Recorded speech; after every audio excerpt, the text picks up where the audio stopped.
Mindset Game podcast, and I'm your host, James Roberts. I'm a two-time Paralympian, online training and nutrition coach, and owner of James Robert Fitness. You can find more of my content by going to my website, fitamputee.co.uk. But before we get started with today's show, first off, let me take this opportunity to welcome back the regular listeners. And if this is your first time listening to the show, I hope you enjoy this episode and decide to subscribe to the show. And on today's show, I've got Joseph Agu. Joseph is a nutrition consultant specialising in nutrition for high-performance physique athletes and people wanting to feel more confident about their bodies. Joe's appreciation for proper nutrition began from an early age when he was a national level kickboxer and a desire to be as lean as Bruce Lee. As such, a career in nutrition was the obvious career path. He has been helping people achieve their goals for almost a decade now, having built a solid foundation with his undergraduate degree in sports and exercise sciences and master's degree in sports nutrition, both attained at the University of Chester. But more recently, Joseph was appointed as assistant professor in sports and exercise medicine at the University of Nottingham, where he leads the MSc Sports and Exercise Nutrition module. So welcome onto the show, Joseph. Thanks, James. Thanks for having me. So before we delve into today's topic, Joseph, can you talk us about what was kind of the burning desire to get into nutrition in the first place? Yeah, it's a good question. So, yeah, we had a bit of a chat before coming on air, and we both studied at the University of Chester, and it was during my time at undergrad when I was doing a degree in sport and exercise science because physiology was my main passion initially, and then I started reading more into the nutrition side of things, and that made me want to sort of take that up and do that as a career, either as a practitioner or as a researcher. And yeah, everything just sort of came together then as you go on through your career. But I did sort of experiment a lot with nutrition as a young age as well. So I was a national level kickboxer. So I used to, you soon realize that nutrition and good nutrition can have an impact on how you perform and how your body changes as well. So like one of my idols through that was Bruce Lee, like pretty much everyone else who does martial arts. And yeah, just trying to reach a sort of, it's difficult to get to Bruce Lee levels of leanness, but to trying to get pretty lean by modifying diet and exercising accordingly. So that was probably the main influences in terms of getting into nutrition and getting the interest in just sport and sports science in general. But you talk of Bruce Lee being your idol as to why you wanted to get into nutrition and to that extent the physical components of it. But if we talk of him as the role model, nutrition isn't what it is today back in, say, the 80s when you're talking about him being that role model. How is he able to get in that kind of physique when the actual knowledge of nutrition, be it scientifically, is what it is today? Yeah, it's a good question. It's I suppose it's getting at the idea how far knowledge has come, whether that be what's published or what's been passed on just through word of mouth and through trial and error. And if we break it down in terms of what would Bruce Lee need to have done to get in that physical condition, well, he's going to, one, have to have been in an energy deficit for a protracted period of time and consistently as well to obviously strip away that level of body fat. And yeah, we know from his training he detailed his training quite religiously in terms of the sort of strength and conditioning he had in terms of barbell exercises and sort of more calisthenic stuff on top of that. And then I think he mentioned that he ran sort of 6 miles every morning as well. So you can see how that deficit is created. And I think he was one of those people as well that just never sat still and just carried on with everything, never really took a day off. So you can really see that level of determination there that enabled that sort of continual dieting and that sort of attracted energy, negative energy balance to get to the level of physique. But I think in terms of training, so if we look at, say, the bodybuilders of the 70s and like Arnie and all those guys, what people are doing today isn't that much difference. The main difference between, say, pro bodybuilding is probably the anabolics, steroid side of things, rather than the training and nutrition. People were consuming 3+ grams per kilo. So I was reading actually some of the old protein research, like the Peter Lemon and some of the old Stu Phillips stuff, and they were talking about bodybuilders, even in the sort of late 80s, were consuming upwards of 3 grams per kilo. So high protein diets have long been known to improve muscle mass and improve body composition as a whole. And if you're adding in enough energy then to support training and you're performing a lot of volume, which is combined with sort of intensity is one of the main drive, well, is the main drive of muscular development, then you can see why people in those days had remarkable levels of development and the work ethic on top of that as well. It's it is, you can have all the knowledge you want, and unless you apply that religiously, you're not going to achieve the goals you're looking for. And yeah, like it's a matter of just applying it rather than just thinking, yeah, I'm going to do this. If you've got your diet perfect, but you're training pretty poorly, you're not going to get the same adaptations if someone had a relatively modest diet but really put the work in the gym. The training far outweighs the nutrition in terms of what you're going to get out of it in terms of physique development. But you talked about Bruce Lee religiously never having a day off. Would that not have a negative effect on, say, somebody, if they did want to copy that kind of method of training, have a negative effect on maximal muscle hypertrophy? Because at some point or other, you may come to, well, worst case scenario, overtraining. How do you kind of get to the way of training that Bruce Lee had religiously, day in, day out, but then still manage to accomplish your goals of maximizing muscle hypertrophy? I think using the Bruce Lee example, his goal wasn't necessarily to just maximize his level of leanness. It was also to perform well, to endure during sort of combat and so on, and then later on in his career more filmmaking and things like that, and being able to present that physique, because he was never massively muscular. I think he was like 135 pounds or something like that, and around 5'7". So the level of muscular development isn't great, but the actual definition and the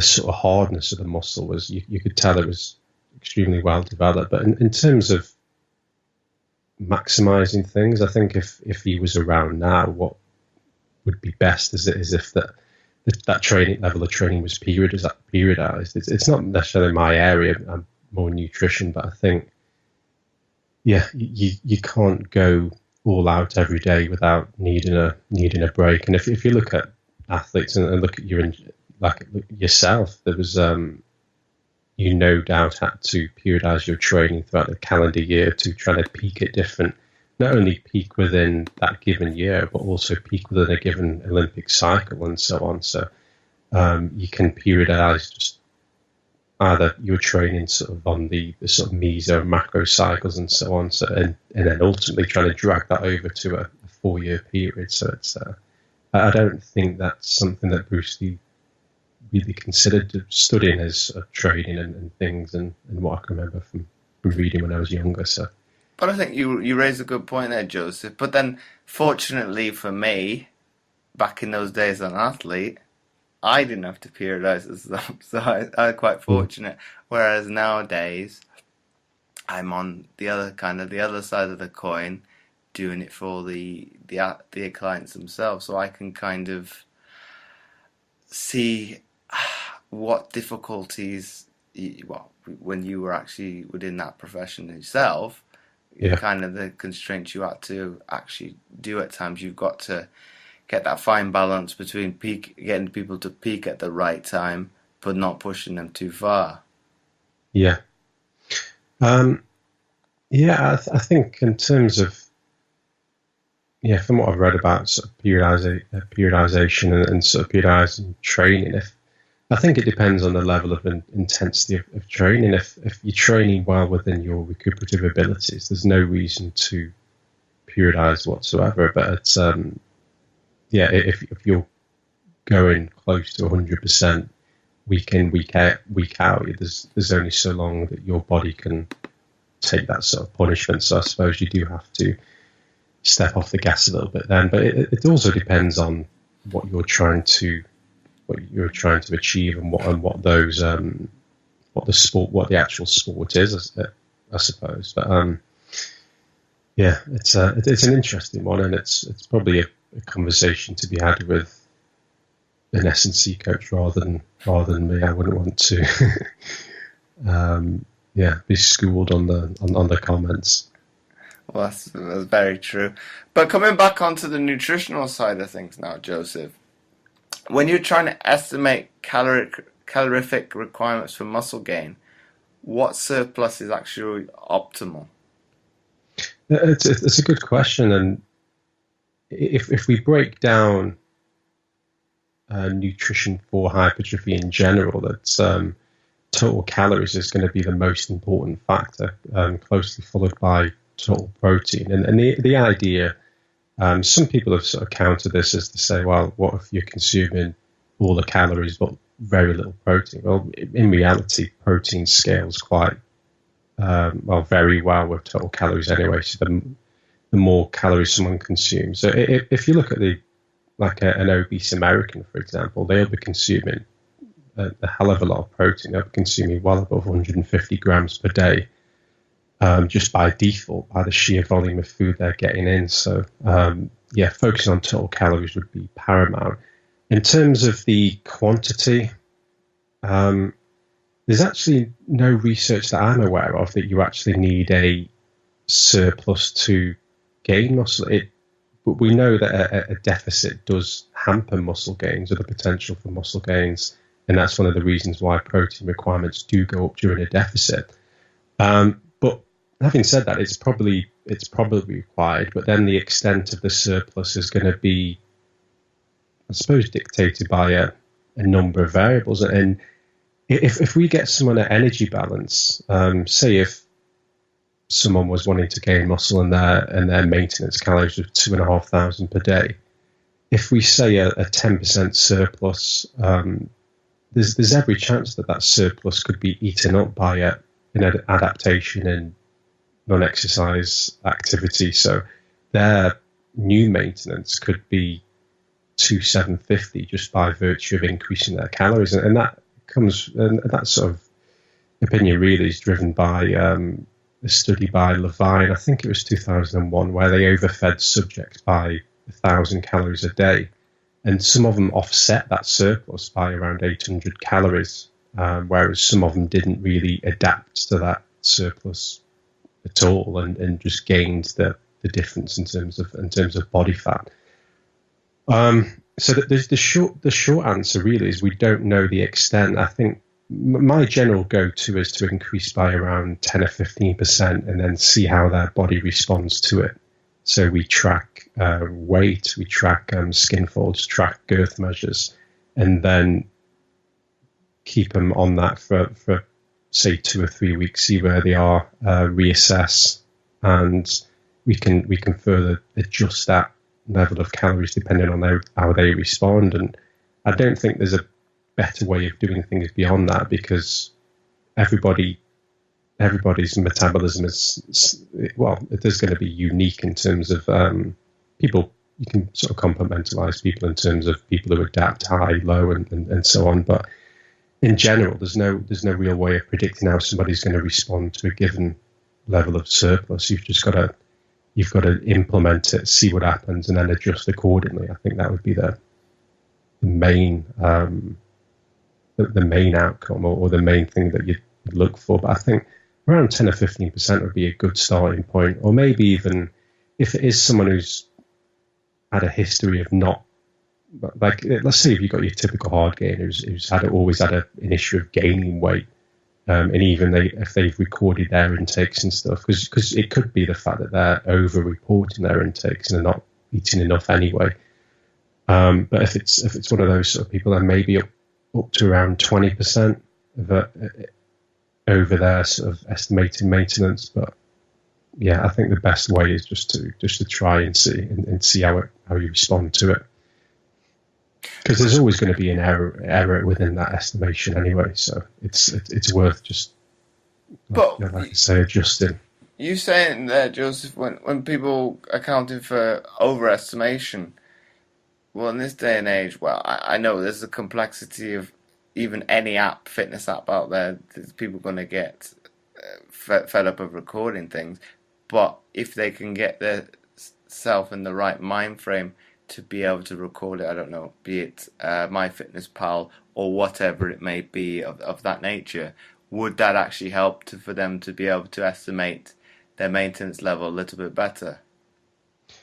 Yeah, it's if someone's tracking and they're doing that religiously, so if they're entering everything, weighing everything, and putting it through MyFitnessPal, there's some foods will be off. Like MyFitnessPal is notorious for like erroneous data, and you can get the difference between, say, an apple. One could be 150 calories, one will be around sort of 70, 80, which is probably close to what it'd really be. But I think if someone's an experienced dieter, they can usually see straight away whether there's an error in terms of what MyFitnessPal is telling them. But let's say, for example, that everything is entered correctly, everything's weighed, and everything that passes someone's lips is entered in, and that's all worked out. And if someone's tracking their body weight alongside that and their body composition, they can get a good idea then of their maintenance caloric requirements, far better than any prediction equation, because essentially what maintenance is, what calories are going to maintain a given body weight. And there's going to be a range of calories that sit within that. It isn't just a specific number that's going to be, like rounded up to the nearest 10 or whatever. It's going to be within you could eat within plus or minus 100 or so and be within around maintenance. Your body will adapt to a small degree around that. But you're going to get there better with tracking and measuring body weight than if you just used a prediction equation. And now, Joseph, coming to the importance of macronutrient intake. What is the effect that, be it if you, or on the flip side, are deficient in some macronutrients or over abundant in taking it, what would be the hormonal effects of one versus the other?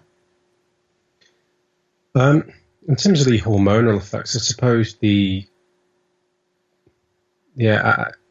I'm not sure the hormonal effects would be something that would be necessarily the aim of macronutrient programming. But although in terms of dietary fat intake, if fat intake was very low, like say some of the bodybuilders in the 80s where they just consume, say, chicken, rice and broccoli, whatever, so there's going to be very minimal fat, that can have an effect on, say, testosterone production, because a certain level of fat in the diet is going to be required because it's an essential nutrient.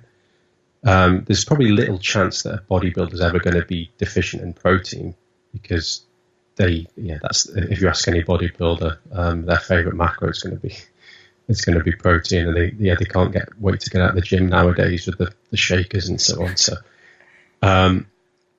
carbohydrate, it's possible that someone could underconsume that, but if someone's deliberately trying to gain muscle, then it's unlikely unless they're deliberately going for a ketogenic approach. And if they are doing that, then something like thyroid output might be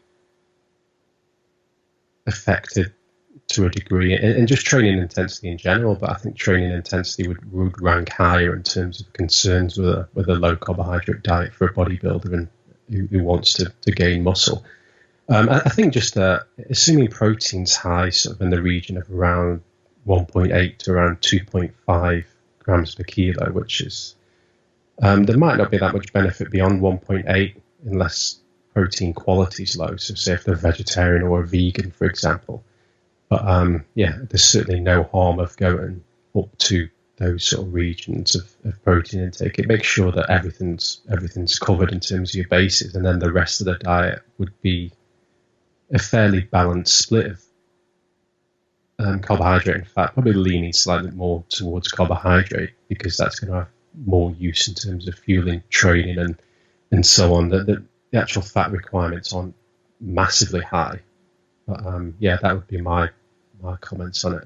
I think the aim is to consume enough protein and then trying to worry about fueling, training, and then everything else tends to fall into place. But would you not agree that maybe, you could probably say as a society as a whole across the globe now, we are probably not too dependent on carbohydrate. We've become overly consuming of it. So how would you kind of do the flip side of that to rebalance somebody's diet? Because obviously most people are not consuming enough protein. When you actually analyze the diet, it's generally carbohydrate is probably higher than people actually expect. Yeah, so it's a good question. If you're taking someone who's like a complete beginner and they just want to pack on muscle and do that as quickly as possible, it's likely that such individual would be eating normally or according to what most people would eat. So, and when I when I first meet an athlete, and as you'll know, athletes all haven't got perfect diets, which people seem to think they have. They often rely on their genetics to get where they want, and their diets can be quite poor. And the main fixes that have to be made is an increase in protein and a reduction in fat. That carbohydrate tends to be fine because, especially if they're in an event which excess body fat is going to affect performance, they aren't overly consuming anything. It's usually just a swap of protein and fat that tends to fix most people's diets. That would be my comments on that. I think it depends if you're looking at the obese, then probably carbohydrates and calories across the board are going to be high, but I wouldn't necessarily would be disproportionately high in favor of carbohydrates. And if we look at the food availability data of the US and the UK over the past 30 years, it has generally been an overall increase in calories, which seems to explain the obesity epidemic rather than any particular macronutrient. And if any macronutrients to blame, which it isn't, and then added fats seem to have increased disproportionately. If you could blame a single macronutrient in terms of the disproportionate increase, but yeah, it's generally an increase across the board, and that does include protein. But like you say there, Joseph, it's the increase of actually total calories that's gone up that has caused the increase in obesity. So why has the influx of, say, keto dieting and intermittent fasting become so popular? It's an interesting one. Maybe it's just the time of just the time we're in. It's if you look at the 90s and sort of even the sort of early 2000s, it's been about lower fat.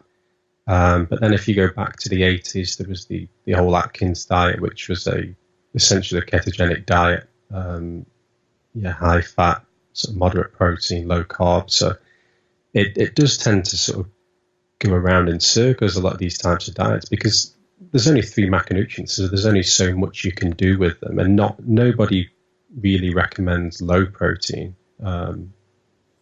Vegans tend to justify it, but they don't necessarily recommend it. So it's usually an interplay of fat and carbohydrate somewhere, and now, like you say, more fasting protocols. So whether that be alternate day fasting, doing like a 5-2 approach, so you've got 5 normal days and then 2 super low days, or even sort of same day fasting, like an intermittent, like say a lean gains approach where you fast for 16 hours and eat all your calories within the 8-hour window. But they all evolve around the same principle, and that's to reduce overall energy intake. That's the only way someone can lose body fat. I did a post on Facebook a while ago, and if you look at any good diet, they've got 3 things in common, and that's 1, sufficient protein, because the weight you do lose, you want it to be from body fat. 2, that it's an energy deficit, and 3, that it's sustainable, or that something that can be carried on for a protracted period of time. But without those 3, then fat loss isn't going to be optimal. Well, fat loss might be optimal, but you might lose muscle as well if protein isn't sufficient. But yeah, they're the sort of hard and fast rules of it. There's no real advantage of consuming lower fat versus lower carbohydrate. And I suppose if you're to make a case for one or the others, there's probably a better case to be made for lower fat in terms of body composition. But in general, there's not really that much difference. If you look at the data from Kevin Hall, where they've controlled people's intakes and looked at the body composition changes, it's there doesn't seem to be that much difference in favor of lowering fat or carbohydrate, providing that protein is matched and calories are matched. So would you agree that the general populace should maybe, in one facet or other, follow the athlete's model of both training and, we'll say, good nutrition when it actually does exist? Yeah, I think if you look at how food is now, and there's, I suppose there's tons of factors that can explain why people have got heavier over the past sort of few decades, but there's an increase in sort of junk food and the availability of that, and like you've got like home delivery services now where you don't even have to lift a finger barely to get a high caloric meal land on your doorstep. So it's and if you're if you're and I think adding training in as well, that there's sort of like an inverted U in terms of the effects or the interplay of exercise and hunger as well. If someone doesn't exercise at all, their sort of hunger signals and their satiety isn't that well regulated. Where if they exercise regularly, say 3 to 5 times a week, then that has got an appetite sort of moderating effect to a point. Whereas if someone was doing a ton of exercise, then that's going to obviously drive hunger as well. So I think it can help someone adhere to a diet. And I think focusing on, for most people who don't want to count calories, because counting calories for most people is always a futile process in the end anyway, because they can't stick to it. I think it's better making more educated food choices and consuming minimally processed foods, focusing on sort of higher protein, increasing their vegetable intake, lowering the intake of sort of caloric dense foods like sweets and chocolates and cakes and things like that, and focusing on minimally refined foods and then adding some exercise in the mix as well. And the reality is that most people know these things. It's implementing them and doing that consistently. It's just that the drive to eat these hyper palatable foods is not only strong, but the availability of those foods makes it difficult for people not to consume them, especially when it's so cheap and easy to do that. And you've got advertising and stuff as well that's always in your face, and you drive home from the gym and you've got a KFC ad and things like that. It's you can see why it is tempting for a lot of people, especially when they haven't got that basic idea of like even skills that we take for granted, like the ability to cook something. There's a lot of people that grow up for whatever reason without even the ability to prepare simple meals. And I think, I suppose it's getting a bit off topic, but I think one of the main things is trying to get in schools and teach some more practical skills for children and stuff as well, because I think the earlier you can get to people, then the better chance you've got of changing people's habits for when they grow up and so on. And now coming to my penultimate question for you, Joseph. What is the importance of taking amino acid supplementation alongside your normal protein protein intake? I wouldn't, if protein's sufficient and it's from good quality sources, I wouldn't say that there's any importance of consuming additional amino acids. Probably the only exception is that if someone's a vegan athlete where they're consuming lower quality protein, so that the essential amino acid and the leucine content isn't as high as an equal dose serving of sort of whey or chicken or beef or something, then it might be worth adding some leucine into that meal. So maybe consuming a couple of grams of leucine prior to consuming that protein containing vegan meal. I think that could work well. But beyond that, if someone's consuming enough protein throughout the day in sort of, say, divided across, say, 4 or 5 meals or 3 to 5 meals, then I don't think there's that much. Well, I don't think adding in individual amino acids is going to make any real difference. And then when it comes to co-ingestion with other nutrients, would you only say that for people that are of a vegan diet, or would that be, you could say that across the board? If someone was consuming, say, sufficient protein, so let's say 2 grams per kilo for a 80k male, for example, so that would be 160 grams of protein per day. If that was over 4 meals, that would be 40 grams per meal. And if someone was consuming then a high quality protein source, then that meal is going to have, or that protein serving within the meal is going to have at least 2.5 grams of leucine. So adding further leucine into that probably isn't going to make that much difference, if at all, to the muscle protein synthesis response to that meal. So, but then, like I said, if it was a vegan, then it'd probably be below, or quite a bit below, 2 grams of leucine. So adding in some leucine to that meal would likely help. But and equally, if protein was lower, so say if protein was only 1.4 grams per kilo, so what would that be? Probably around 115 grams. So if that was divided by 4 meals, then that's going to be probably around 27, something like that. So then leucine might make a slight difference if it was higher quality protein. But I think the first protocol would be to increase the amount of protein in that diet rather than messing about with leucine and stuff like that. And my final question for you, Joseph, before we wrap up the episode, if you had to summarize what we've been speaking about today into one sentence for people to take away, what would that be? That's a good one. I should have asked me that before so I could prepare something. I think in terms of maximizing